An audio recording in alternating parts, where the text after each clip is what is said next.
With schools shutting down and the ways of daily life changing, children are hearing more about the new coronavirus. They may not fully understand it or know how seriously to take it, but their lives are affected. Many parents are trying to decide how to talk with their children about the virus and the outbreak. Some say they are checking in each day to see how their children are doing, but others worry that talking too much about it could make their children more nervous and fearful. Nicole Poponi is the mother of 10-year-old Clara and 12-year-old Jane. The family lives in Audubon, New Jersey. She said, "We talk a lot about it. I watch the news every morning, and they're always watching it too." Both girls said they have talked about the virus at school. Jane said her teachers have discussed it during science lessons. "I'm not really as scared of it.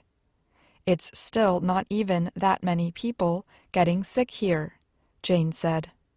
"One of my friends is really scared of it, but she's honestly really scared of all diseases." Beth Young said she has decided to limit the conversations with her 4 children. They are ages 8, 10, 12, and 15. The family lives in Fort Mill, South Carolina.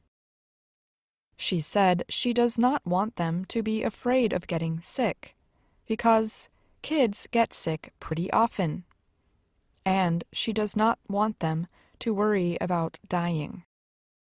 The new coronavirus causes a disease called COVID-19. For most people, including children, it results in only mild or moderate sickness, such as a temperature and cough.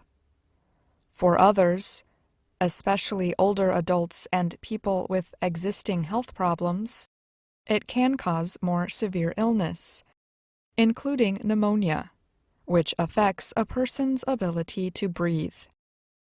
Most people recover. The World Health Organization says that people with minor sickness recover in about 2 weeks. Those with a more serious case may take 3 to 6 weeks to recover. Child psychology experts advise parents and others to be calm and positive when discussing the issue with young people. They suggest centering discussions on active steps one can take. They also suggest doing research in order to answer children's questions truthfully. Dr. Jamie Howard is a psychologist at the nonprofit Child Mind Institute. She said it is important to reassure children, ask them if they have questions, and tell them how they can stay safe. The Institute and the U.S. Centers for Disease Control and Prevention offer suggestions on talking with children. Some teachers and sports coaches are working to stop the idea that the virus is tied to any group or race. The new coronavirus first appeared in China. Some American adults are staying away from Chinese restaurants and businesses out of fear that they may get the virus. Seattle Public Schools in the state of Washington wrote on its website that misinformation has led to fear and anger. The school district's leaders urged students to combat racism and bias. "We are aware of reports that some of our Asian students have been targeted and discriminated against in connection to COVID-19, the school leaders wrote. "This is unacceptable."